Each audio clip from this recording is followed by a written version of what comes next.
ನೀವು ಮೆಂಬರ್ಸ್ ದುಡ್ಡು ಯಾಕೆ ವೇಸ್ಟ್ ಮಾಡ್ತಾ ಇದ್ದೀರಾ? ಅದೇ 25 ಲಕ್ಷ ಗೋವಾಗ ಶೋಕಿ ಮಾಡ್ಕೊಂಡ್ ಬಂದ್ರಲ್ಲ, ಆ ದುಡ್ಡಲ್ಲಿ ಕೊಡಿ ಸ್ವಾಮಿ. ನಿಮ್ ಸ್ವಂತ ದುಡ್ಡಿದೆ ಕೊಡಿ.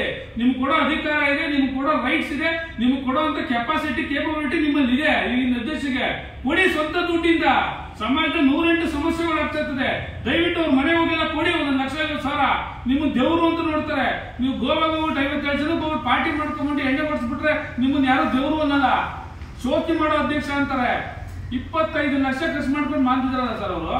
ಟಿವಿ ಪೇಪರ್ಗಳು ನಾವೇ ನೋಡಿದೀವಿ, ಎಷ್ಟು ನ್ಯೂಸ್ಗಳು ಆಯ್ತು. ಈ ಕಷ್ಟದಲ್ಲಿ ಇರುವಂತ ಚಿತ್ರರಂಗದಲ್ಲಿ ಈ ಟೈಮಲ್ಲಿ ಬೇಕಾ ಶೋಕಿಗಳು? ಸರ್ ಈಗ ಬಯೋದು ಮಾತ್ರನಾ ಇಲ್ಲ ಅವ್ರ ಮೇಲೆ ಏನಾದ್ರು ಆಕ್ಷನ್ ತಗೋತೀವಿ? ಸರ್ ನಾರ್ಮಲ್ ಆಕ್ಷನ್ ತಗೊಳ್ಳೋದಕ್ಕೆ ಯಾರು ರೈಟ್ಸ್ ಇಲ್ಲ.